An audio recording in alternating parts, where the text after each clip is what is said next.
crianças, às vezes, dão muito trabalho para comer. Acontece lá na sua casa também? Não é o teu caso, né, Cris? Se tiver feijão e arroz... Sofia recentemente voltou a esta bendita fase. E ela é muito inteligente. Tenta me dobrar o tempo inteiro. Outro dia, enquanto almoçávamos, ela disse: pai, eu não posso comer mais. Perguntei: por que não, sou? Ela disse: porque se eu comer demais, eu vou acabar pecando.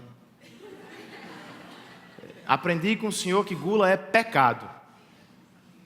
Em outra ocasião, em um dia de casamento, estávamos para celebrar o casamento de Gabriel e Noísa, e ela seria daminha. Então, à hora do almoço, comíamos e conversávamos, quando de repente ela disse: pai, de novo eu não posso comer muito. Eu disse: mas o que foi que aconteceu hoje, Sofia? Ela disse: hoje é dia de casamento. Se eu comer muito, não vou entrar no vestido de daminha. Não é fácil, irmãos. Não é fácil. E é por isso que eu também preciso de muita oração. Você também precisa? É claro que precisa. Nós todos precisamos de muita oração. Nem sempre nos damos conta desta real necessidade.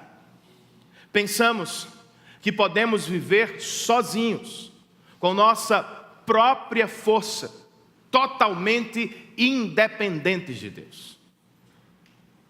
A verdade, porém, é o que Jesus nos disse em João 15.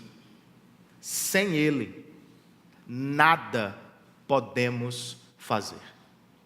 Por isso oramos. A oração, como escreve o pastor John Piper, é a admissão pública de que sem Cristo não podemos fazer absolutamente nada. Orar, continua ele, é desviar-se de si mesmo para Deus, na confiança de que Ele providenciará a ajuda de que precisamos. A oração, sim, nos humilha como necessitados, mas ela certamente exalta a Deus como o rico doador de tudo o que carecemos. Por isso oramos, irmãos. Por isso precisamos orar. Mas não precisamos de qualquer oração. Precisamos de uma oração bíblica, que exalta e glorifica a Deus. E eis que neste texto, nós encontramos um perfeito exemplo de uma oração que exalta o nosso Deus e que, consequentemente, preenche a nossa alma. Vamos ler o texto? Atos dos Apóstolos, capítulo de número 4. Nós vamos do verso 23 ao verso de número 31.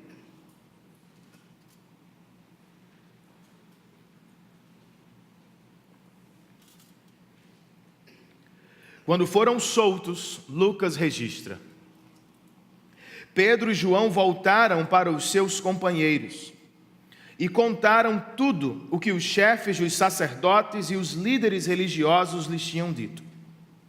Ouvindo isso, levantaram juntos a voz a Deus, dizendo: Ó soberano, tu fizeste os céus, a terra, o mar e tudo o que neles há. Tu falaste pelo Espírito Santo por boca do teu servo, nosso pai Davi. Por que se enfurecem as nações? E por que os povos conspiram em vão? Os reis da terra se levantam, e os governantes se reúnem contra o Senhor e contra o seu ungido. De fato, dizem os nossos irmãos em oração, Herodes e Pôncio Pilatos reuniram-se com os gentios e com o povo de Israel nesta cidade, para conspirar contra o teu santo servo Jesus, a quem ungiste. Fizeram o que o teu poder e a tua vontade haviam decidido de antemão que acontecesse. Agora, Senhor, considera as ameaças deles e capacita os teus servos para anunciarem a tua palavra corajosamente. Estende a tua mão para curar e para realizar sinais e maravilhas por meio do nome do teu santo servo Jesus. Depois de orarem, tremeu o lugar em que estavam reunidos. Todos ficaram cheios do Espírito Santo e anunciavam corajosamente a palavra de Deus. Vamos pedir por isso, irmãos, e por este momento de exposição da palavra.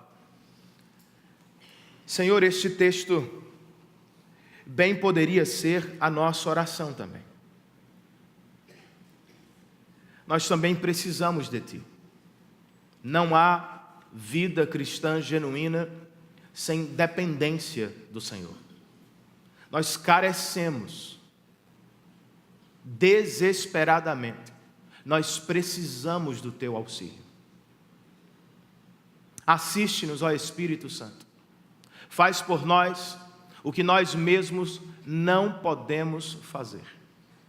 Renova-nos, restaura-nos, aviva-nos, desperta-nos para uma vida cristã robusta, forte, cheia de alegria e de poder do Teu Espírito. Abre os olhos do nosso coração nesta tarde e fala poderosamente com o Teu povo, Senhor. É o que nós Te pedimos, em nome de Jesus. Amém.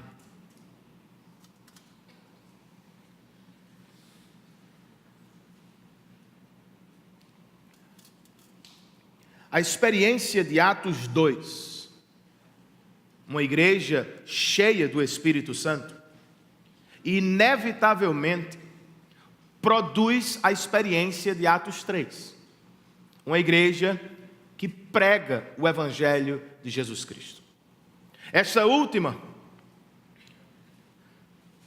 como ouvimos semana passada, atrai outra experiência, não tão agradável, a experiência da perseguição. Por causa da pregação, os apóstolos Pedro e João foram presos.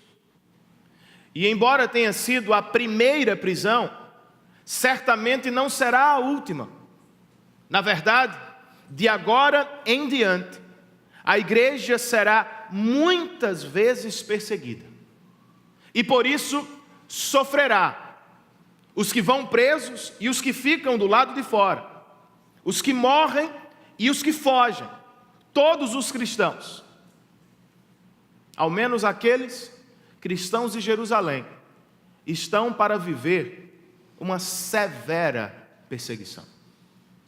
Como ficarão de pé?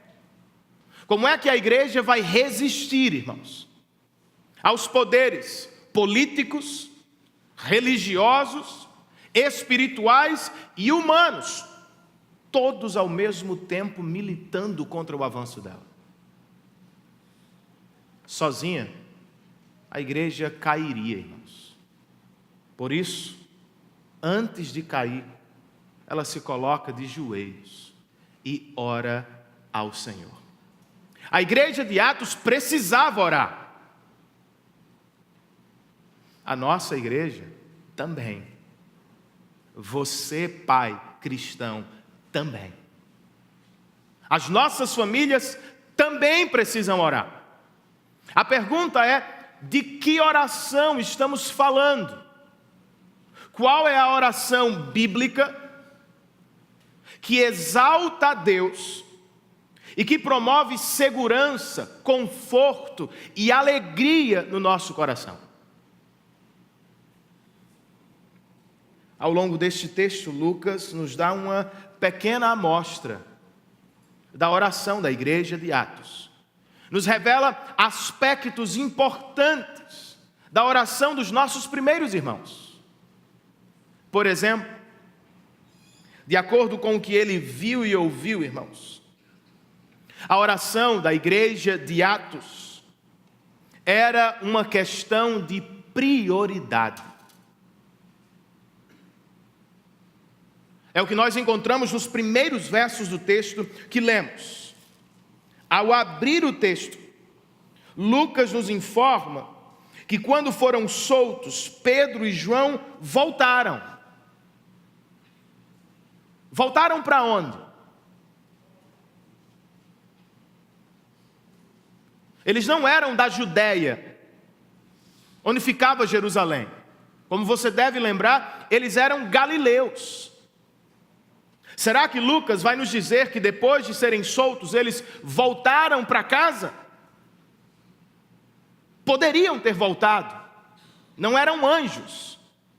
Eram gente. Tinham família, filhos. E acabaram de ouvir dos homens mais poderosos de Israel: se continuarem pregando, nós acabamos com vocês. Se voltassem, ninguém aqui os julgaria. Contudo, não foi o que eles fizeram, irmãos. De acordo com Lucas, eles não voltaram para Galiléia. Eles voltaram para a igreja. Eles voltaram para os seus companheiros. Talvez sua versão diga irmãos. De fato, embora podendo voltar para a Galiléia, eles escolheram voltar para a igreja. Tendo a oportunidade de partir e sumir da perseguição, eles resolveram ficar com os irmãos.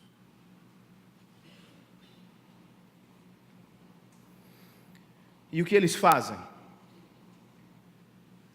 ao encontrar os irmãos?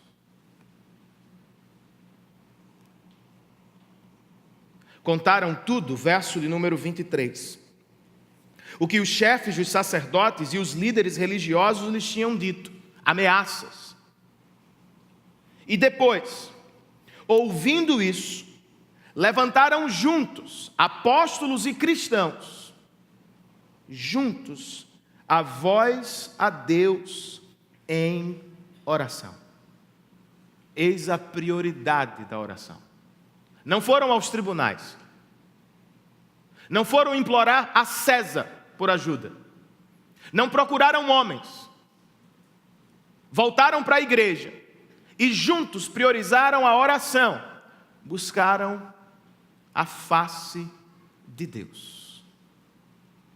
É assim que nós vivemos, irmãos. A oração é uma prioridade de nossa vida cristã? Se não é, por que não é? Eu acredito que temos muitos competidores em nossos corações. Se estamos tristes, fazemos uso do novo entretenimento do momento. Se sentimos alguma dor, logo corremos para algum tipo de medicamento. Se nos sentimos vazios de alguma maneira, tentamos resolver nos entupindo de coisas, de filmes, de músicas, de comida, de pessoas, de experiências. Tentamos resolver o que não podemos sozinhos. Os apóstolos, porém, não fizeram isso. Não fugiram da perseguição. Não tentaram mudar a realidade sozinhos. Eles pegaram a realidade pelas mãos e a levaram à presença de Deus. É o que precisamos fazer, irmãos. Se estiver triste, não fuja da tristeza. Tome-a pela mão e carregue-a à presença do seu Deus, onde há fartura de alegria para o seu coração. Se estiver doente, não vá apenas ao médico, vá a Deus. Se encontrar vazio, não tente resolver sozinho o problema do seu coração. Não encha-se de mais comida, de mais filme, de mais série, de mais... Não vai resolver. Encha-se do Espírito Santo de Deus através da oração. Tem dificuldade? Eu também tenho. Com a oração, digo. Se precisa de ajuda, a igreja está aqui para ajudar. Esteja conosco às quartas-feiras, para orarmos coletivamente. Procure um pequeno grupo desta igreja, se una a ele, reparta pedidos, ore com os irmãos. Não é uma invenção nossa, irmãos. Pedro e João não foram ao bar esquecer a realidade. Não foram ao cinema. Eles correram para a igreja. Foram orar com os irmãos. Deus prescreveu a oração coletiva do povo dele como um remédio para muitos dos nossos problemas individuais. O autor de Hebreus, por exemplo, escreve: encorajem-se uns aos outros todos os dias, durante o tempo que se chama hoje, de modo que nenhum de vocês seja endurecido pelo pecado. Há dias que oro por vocês, há outros que vocês oram por mim. Esta é a vida cristã, simples assim.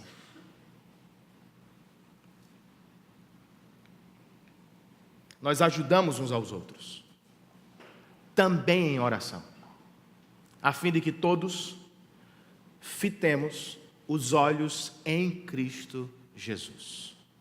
Que a oração seja uma prioridade para a sua vida cristã, para a nossa vida comunitária. Amém, irmãos? O segundo aspecto da oração da igreja de Atos, ele se acha entre os versos 24 e 28. A oração da igreja de Atos começava com Deus, irmãos. Exatamente como Jesus ensinou. Em vez de correr para as petições, eles tinham petições.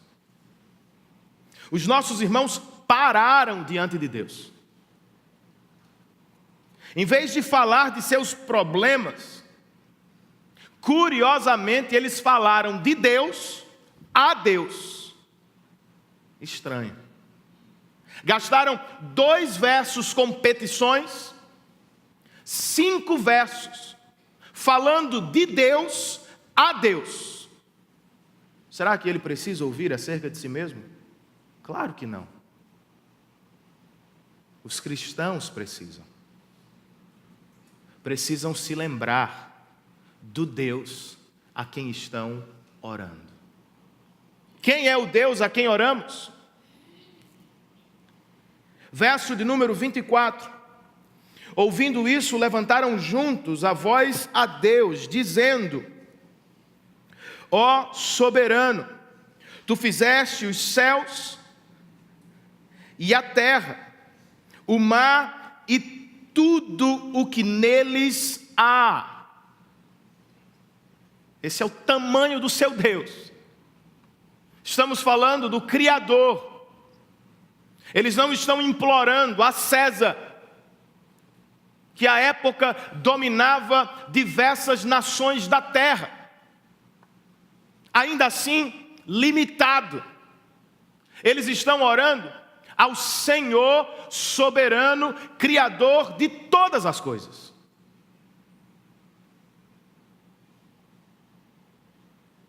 Eles continuam, irmãos. Verso de número 25. Tu falaste pelo Espírito Santo por boca do teu servo, nosso pai Davi. Este Deus não é apenas grande e poderoso, ele fala.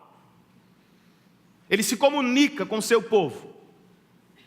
Milhares de anos atrás, ele falou ao povo sobre o futuro, através do salmista e rei Davi.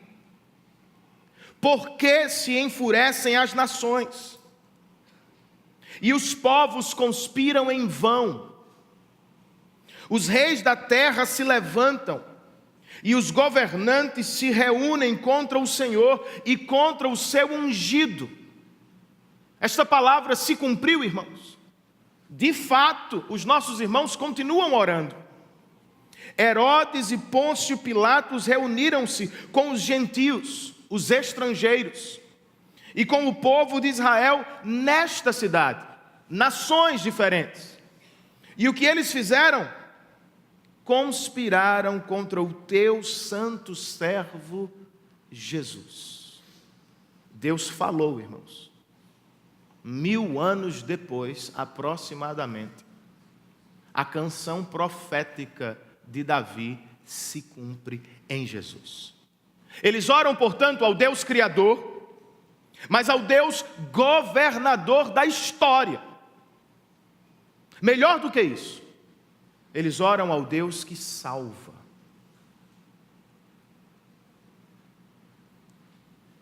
Como é que Ele salva? De maneira estranha.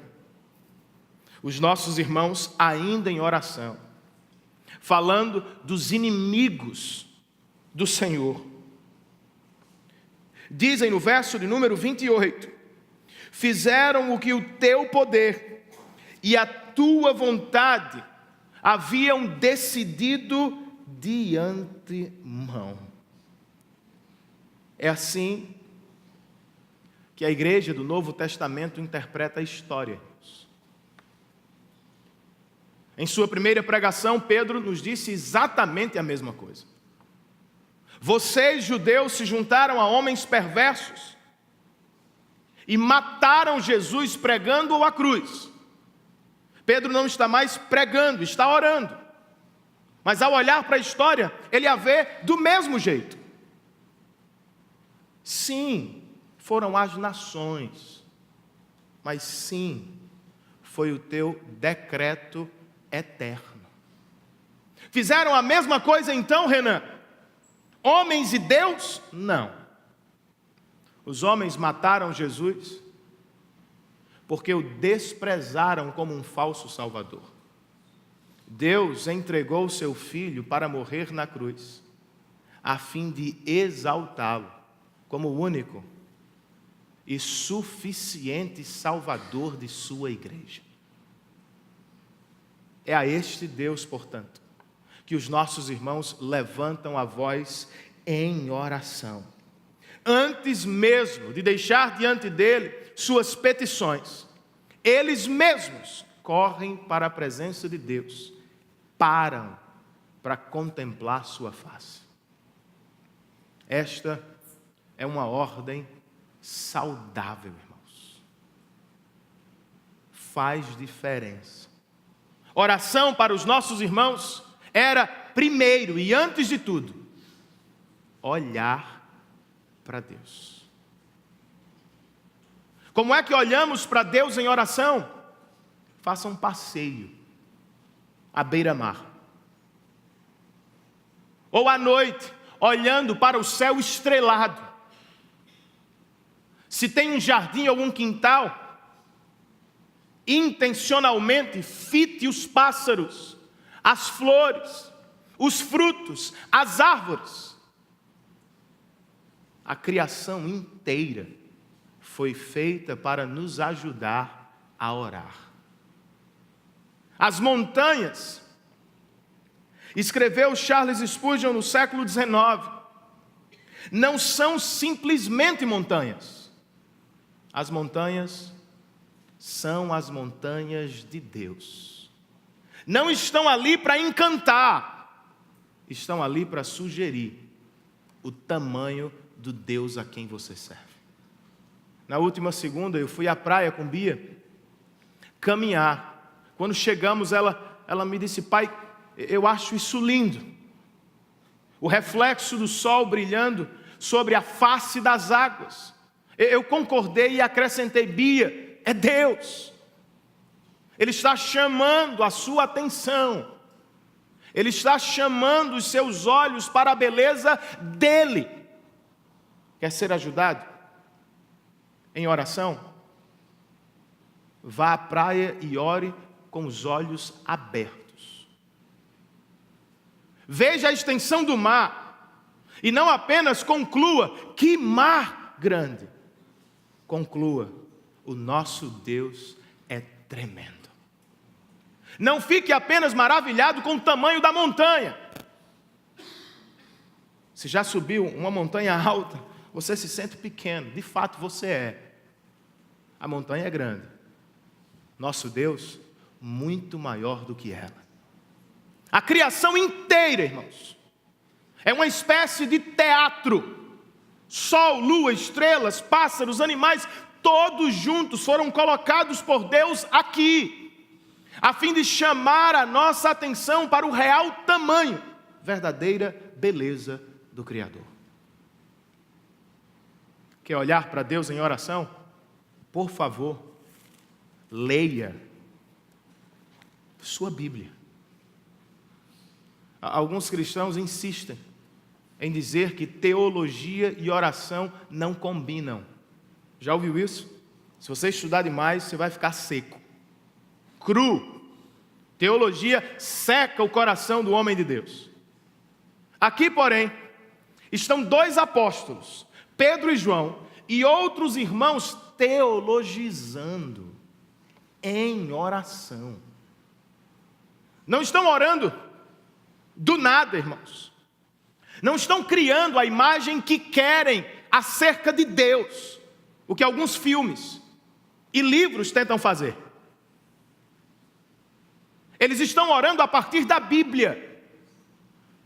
Eles estão dizendo: Senhor, nós te conhecemos através da tua revelação. Embora a natureza revele atributos de Deus, é a Bíblia, irmãos, que revela o seu ser de maneira particular e especial.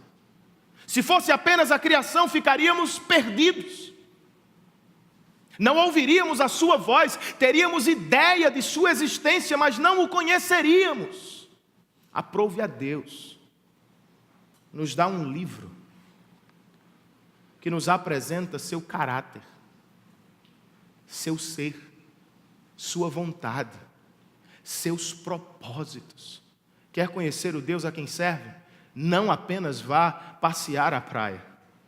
Leia a sua Bíblia. O estudo sério da palavra não vai piorar seu devocional, deve melhorá-lo.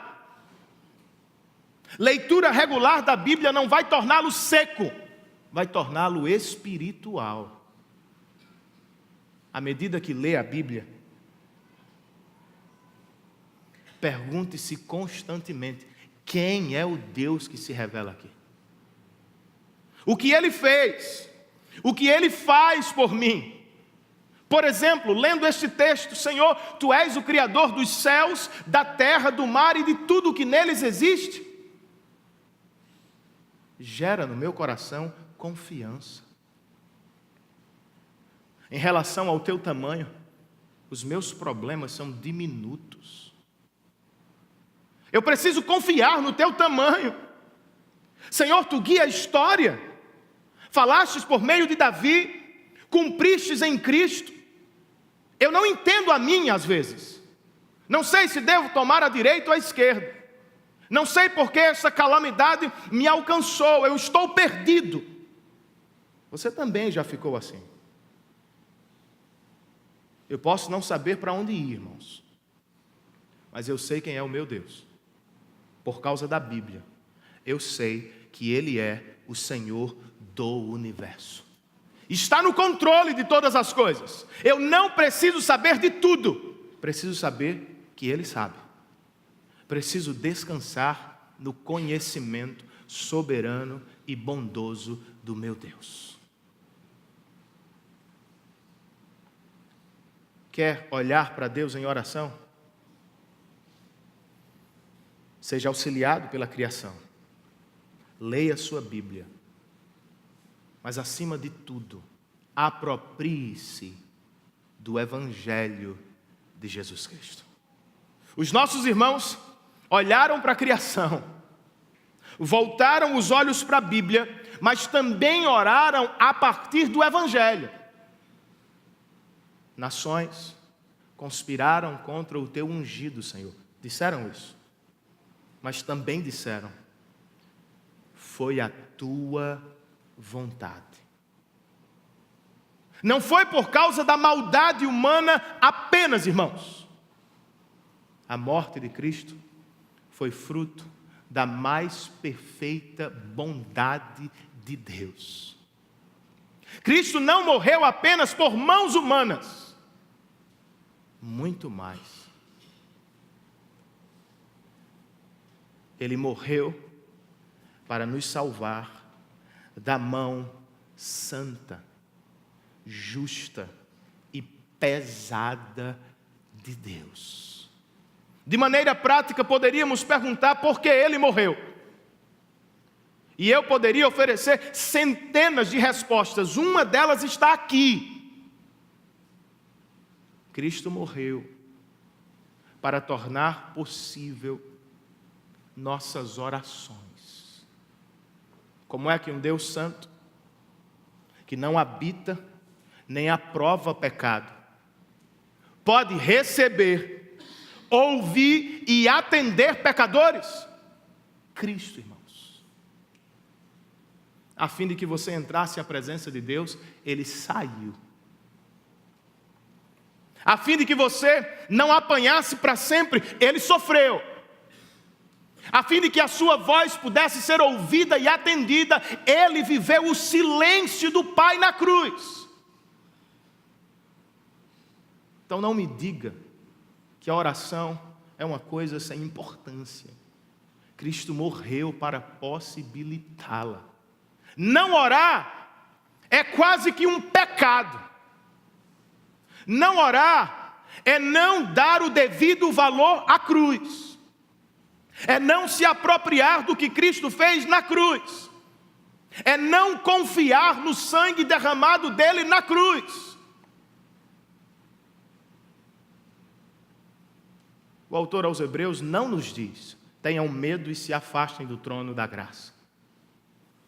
Por causa de Cristo, com ousadia e confiança, corram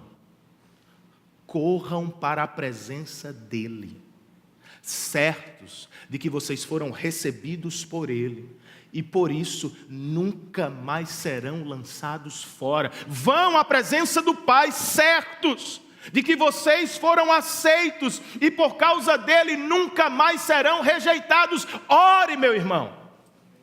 Você pode. Nem todo mundo pode. É um benefício conquistado por Jesus Cristo na cruz do Calvário. Terceiro aspecto da oração da igreja de Atos: seus pedidos. Versos 29 e 30. A oração dos nossos irmãos tinha pedidos, mas eles foram feitos segundo e para a glória de Deus.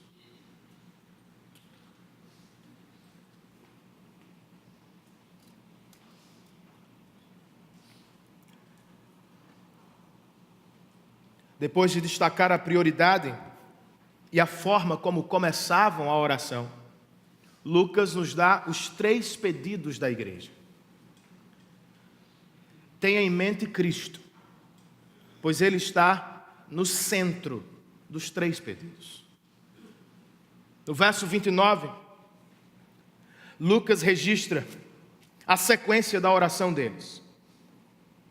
Ele escreveu: agora, depois de contemplar Deus, seu poder, seu governo e seu amor, seu evangelho, agora, Senhor, considera as ameaças deles.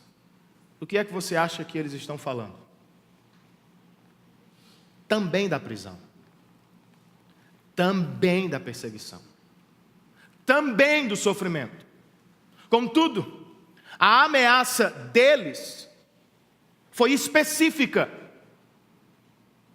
Estudamos semana passada, a ameaça foi: não preguem, nem ensinem no nome de Jesus.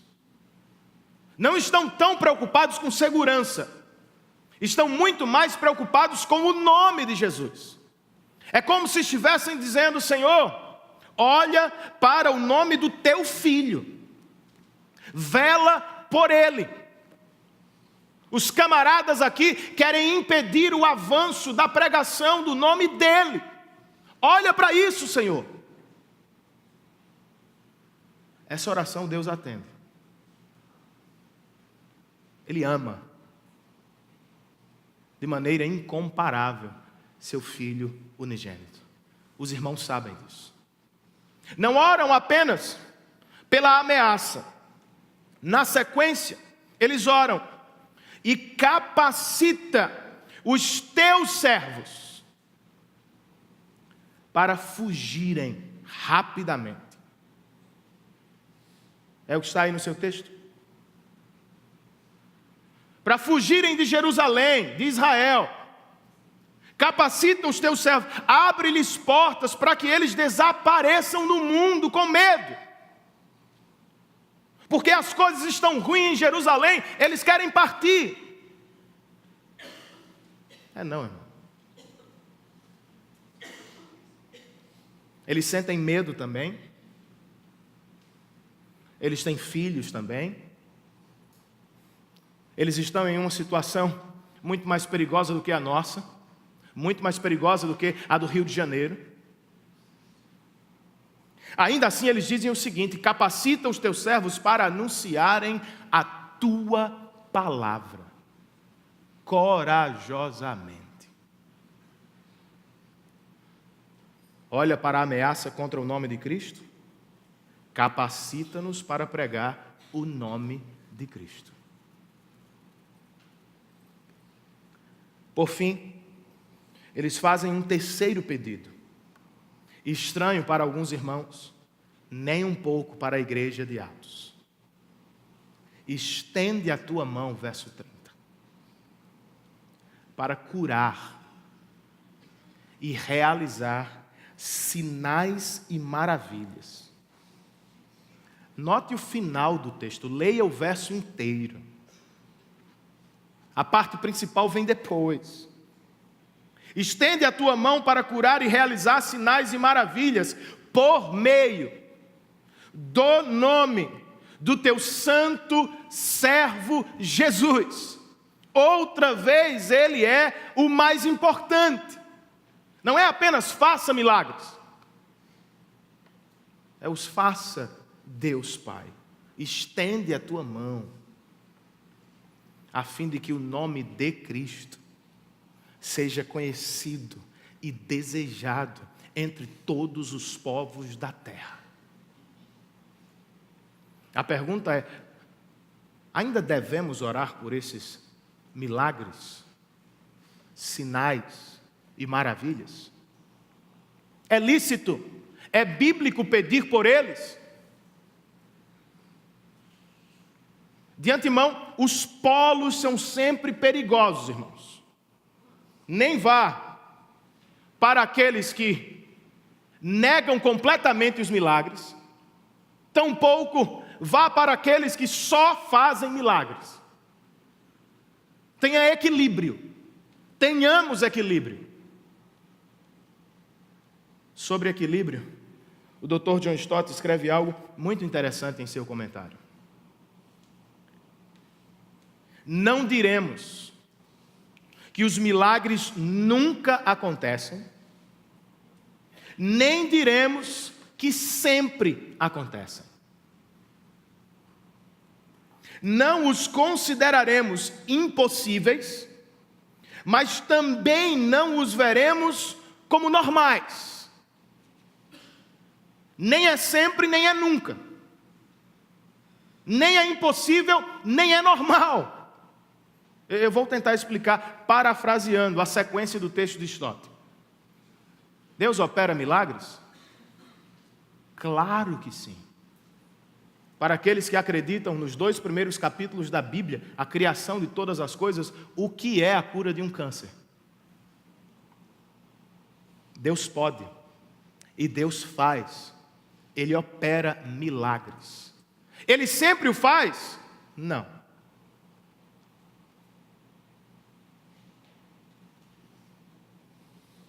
A ênfase da operação de milagres, sinais e maravilhas na Bíblia repousa sobre os principais agentes da revelação do Senhor: Moisés, Elias, o próprio Jesus e os apóstolos.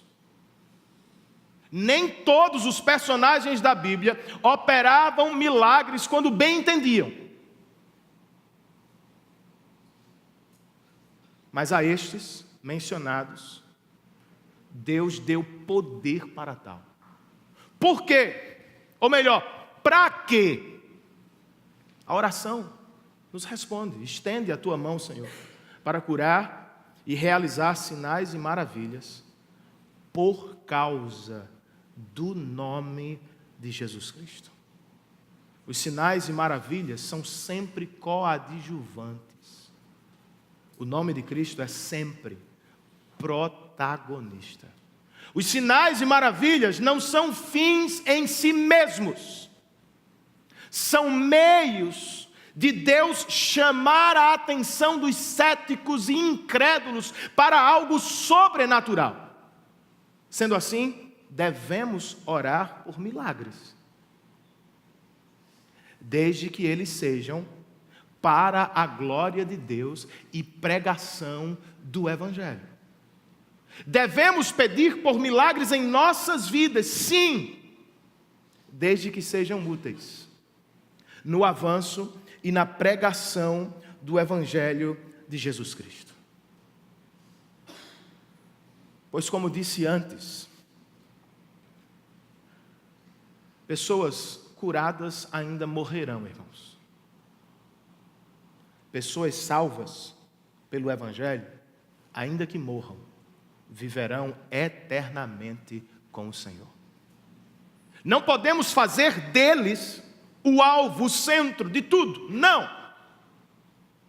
O milagre não tem tanto a ver com o bem-estar da pessoa. Isso é consequência. O milagre tem tudo a ver com a exaltação do nome de Cristo Jesus. Por isso eu não acredito que eles acontecem regularmente em lugares muito evangelizados. Acredito piamente que eles acontecem muito mais em povos não alcançados. Me lembro de uma conversa que tive com o missionário presbiteriano José Dilson, pioneiro na evangelização da África Ocidental, entre os presbiterianos. Ele me contou, irmãos, que depois de evangelizar uma tribo muçulmana e alcançar algumas pessoas, ele desejou levantar um templo, um lugar de adoração. Os chefes da tribo não o proibiram, mas rogaram uma praga sobre ele. Disseram: o nosso Deus, através da chuva, vai derrubar este casebre. Era uma casa de taipa. O que é que ele fez? Ele orou. Ele se trancou no quarto. E enquanto levantava a casa, ele orou: Senhor, vela pelo teu nome. Estende a tua mão e segura as águas, a fim de que este povo veja o teu poder e se volte para a pregação do teu evangelho. Sabe o que aconteceu, irmãos? Eu ouvi dele. Choveu em todas as aldeias vizinhas, exceto onde ele estava. Ele terminou o lugar de adoração. E os líderes da tribo insistiram com ele: missionário, por favor, ore a Deus por chuva, vamos perder a plantação. Ele orou, irmãos, e Deus enviou chuva. E dezenas daqueles muçulmanos se aproximaram da casa de taipa para ouvir a pregação do Evangelho. Deus opera milagres para a glória de seu Filho Jesus Cristo. Por fim, irmãos, o último aspecto da oração dos nossos irmãos, ou da igreja de Atos. A oração deles esperava por respostas.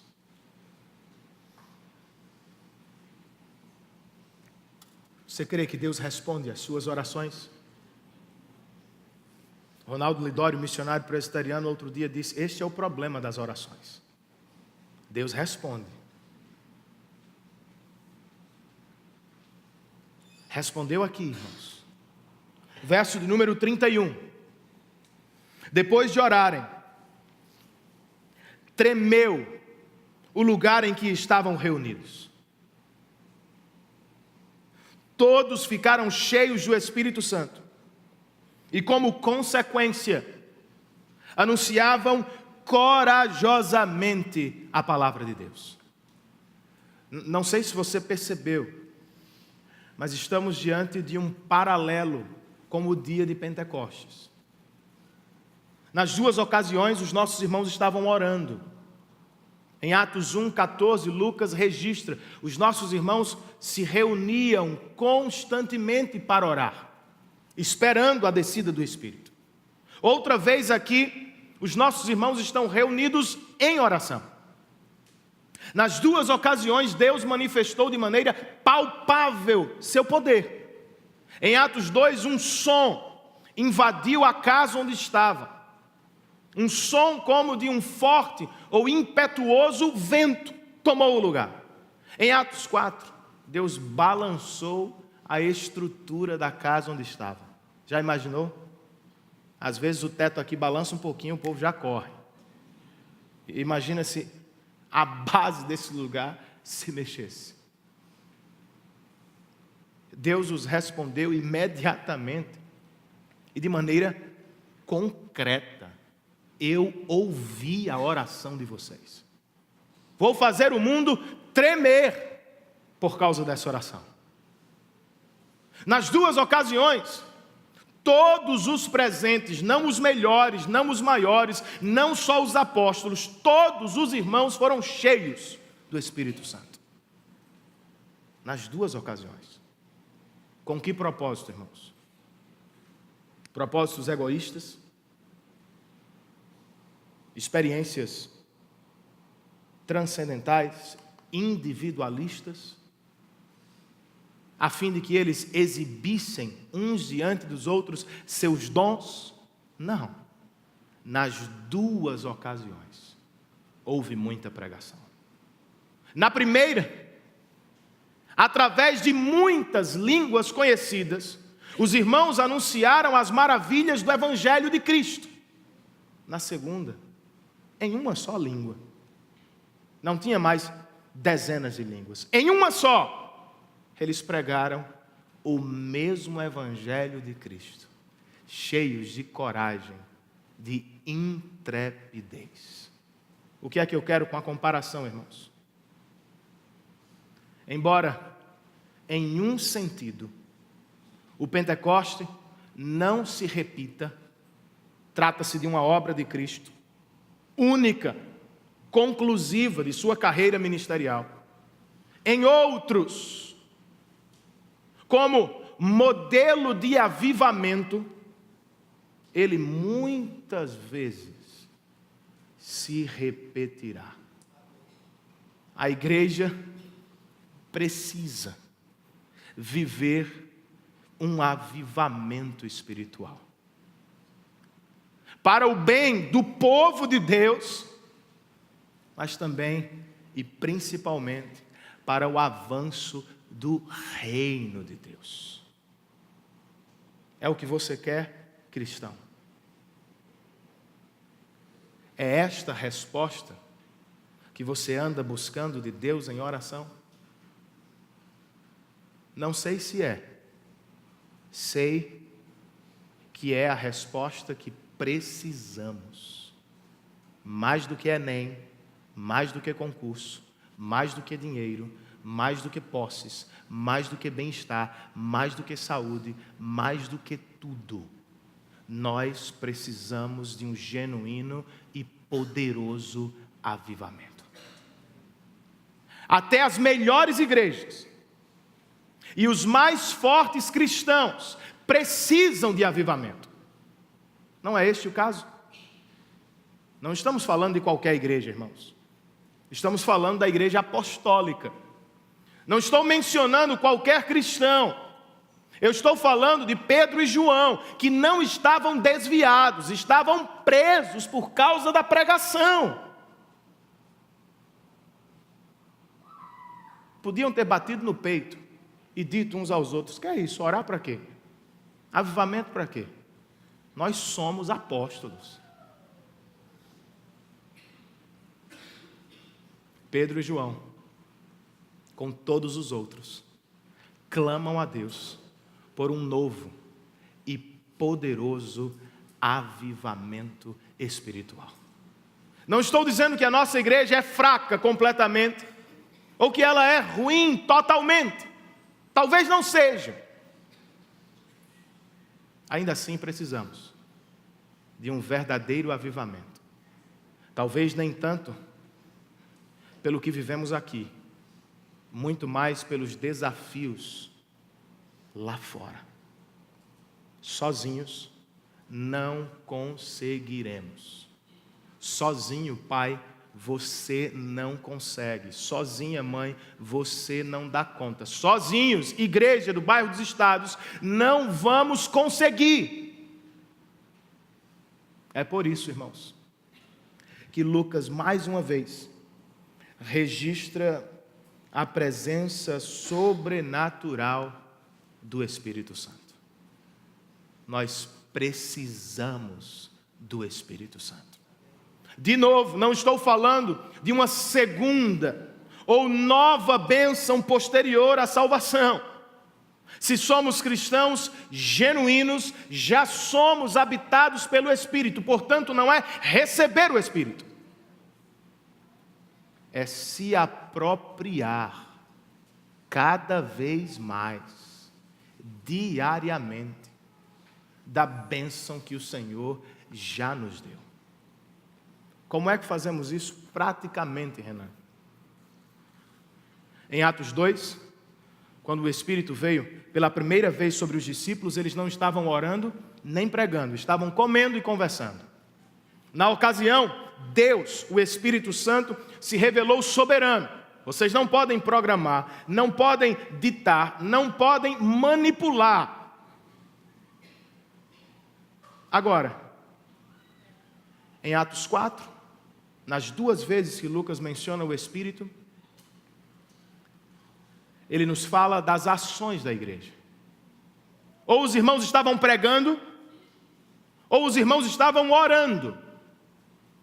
E eu não acho que o registro é sem propósito. Embora seja um texto descritivo e não normativo, eu penso que ele nos dá dicas. Vocês já têm o Espírito? Querem ser cheios continuamente? Se envolvam com a obra dele e se envolvam com a oração a Deus por ele. Avivamento não é algo que simplesmente acontece, irmãos. Salvação é uma obra soberana e exclusiva de Deus. Nossa santificação exige esforço. Provavelmente você nunca vai viver um avivamento se não buscá-lo. Se ficar o domingo inteiro assistindo televisão sob a desculpa de que o Espírito é soberano, muito provavelmente você vai entrar aqui e voltar para casa do mesmo jeito. Vida com Deus não é passividade, irmãos. Se você quer ser cheio do Espírito, ativamente você precisa buscá-lo. Precisa desligar a televisão. Precisa deixar de ouvir um pouco o mundo. Precisa se trancar no quarto. Precisa ler a palavra, valorizar o dia do Senhor e ativamente, com todo o seu ser, força e mente, buscar a Deus.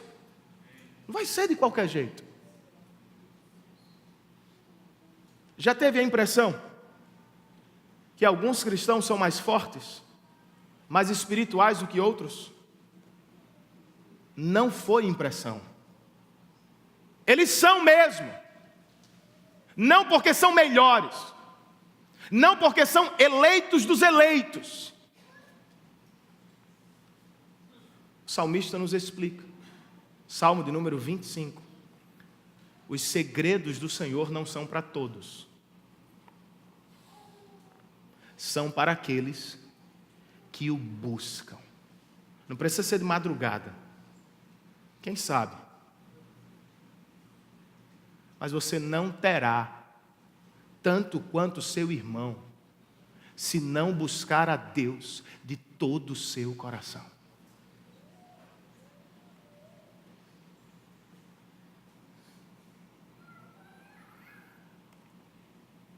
De fato, irmãos, as crianças podem dar trabalho para comer. Elas não são as únicas. Os adultos aqui, eu também, nós damos trabalho para comer esta palavra. Ninguém aqui tem prazer na leitura bíblica todos os dias com a mesma intensidade. Vida cristã é uma guerra. O mundo não nos favorece. Os valores da sociedade não nos instigam a buscar a Deus. De segunda a sábado você não vai ouvir uma sugestão sequer lá fora sobre a importância do seu Deus.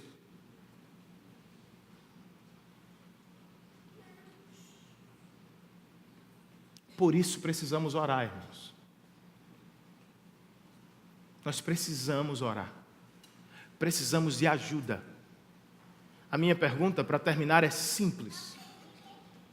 Você vai orar mesmo? Talvez esteja me respondendo, claro, Renan, que vou. E eu lhe digo, eu acredito que você quer. Mas sinceramente eu não sei se você vai. Não nos falta informação sobre a oração, irmãos. Não nos falta saber que devemos.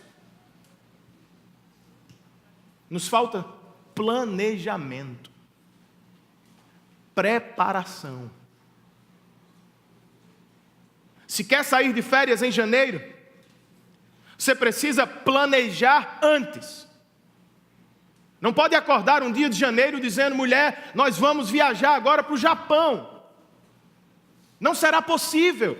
Nada estará pronto. Você não terá tickets para viajar, você não terá malas prontas. É assim que tratamos a oração, irmãos. Nos levantamos todos os dias, sabendo que deveríamos buscar a Deus. Mas as coisas não estão prontas. Não há tempo para isso, não há lugar específico, não há espaço na agenda. Se não planejar as férias, você vai ficar em casa assistindo televisão. Se não planejar a sua vida de oração, você vai permanecer na mesma, meu irmão. Em uma vida cristã morna, com lampejos de vitalidade, desejando que os outros vivem, mas nunca desfrutando de tudo que Deus conquistou para você na cruz. Ao término deste culto, não apenas coma pizza, não apenas se deite, pense, reflita sobre a importância da oração. Refaça sua lista de prioridades. Veja onde a oração deve se encaixar em sua vida. E retome a vida de oração. Tenha nesta noite uma oportunidade. Veja nesta noite um convite de Deus a você. Certamente, você não vai se arrepender. Por que não? A oração, concluo outra vez com Piper, busca a glória de Deus, tratando-o como o reservatório inexaurível de esperança e ajuda. Na oração, Admitimos nossa pobreza, mas também declaramos a prosperidade dele. Falamos de nossa falência, mas também da abundância dele. De nossa miséria, mas também da misericórdia de Deus. Por isso, a oração exalta e glorifica a Deus grandemente, exatamente por buscar nele, e não em nós mesmos, tudo o que mais ansiamos. Pedi e recebereis, disse Jesus. A fim, a gente só lembra da primeira parte, a fim de que o Pai seja glorificado no Filho, e a alegria de vocês, consequentemente, seja completa. Fiquemos de pé, irmãos. Cantemos, oremos, respondamos ao Evangelho do Senhor Jesus Cristo.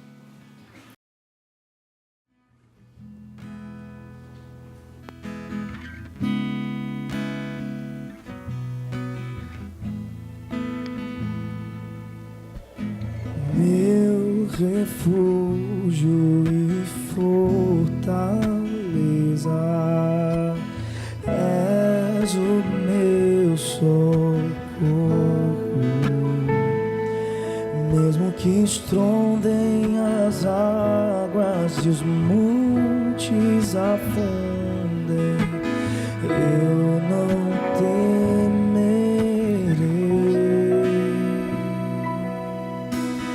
Há um lugar de águas tranquilas,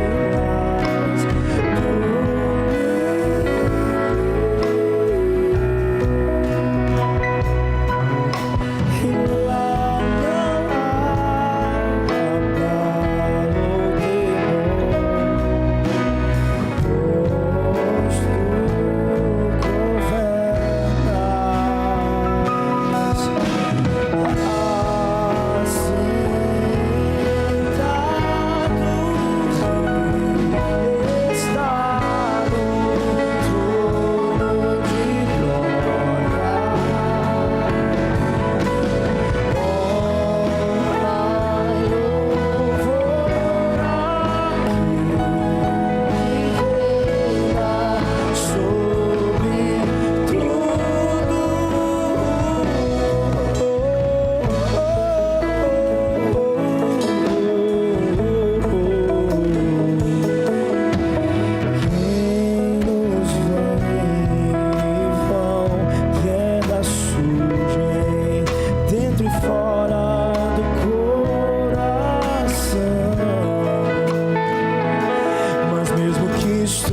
Senhor, nós queremos viver o que acabamos de cantar. Nosso país está em crise, mas não precisamos nos mudar. Nós habitamos no Senhor, Criador dos céus e da terra, dos mares e de tudo que neles há. Precisamos descansar em Ti. Ajuda-nos a teologizar em oração também, Senhor. Que não sejamos bons e meros ouvintes da Tua palavra. Acima de tudo, que sejamos praticantes. Que vivamos em resposta ao que sabemos. Tu és o Senhor soberano. Logo descansamos. Cremos no Teu cuidado, no Teu amor por nós. Cremos no Teu Evangelho, a quem deveríamos temer, já não tememos mais. Por causa de Cristo, nós chamamos aquele que era juiz de nosso bendito e amoroso Pai.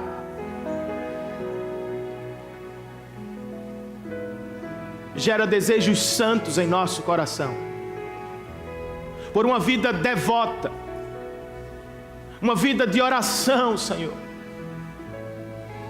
Não precisamos de 3 horas por dia em casa de joelhos. Se o Senhor nos conceder esta graça, glória a Deus. Mas talvez não tenhamos a possibilidade de fazê-lo sempre. Mas que, como Paulo nos ensinou, que oremos sem cessar, onde quer que estejamos. Estamos em Tua presença, seguros em Tuas mãos. Promove, Senhor, desejo, promove a prática da oração em nosso meio. Nós Te pedimos isso, por causa e em nome de Jesus Cristo.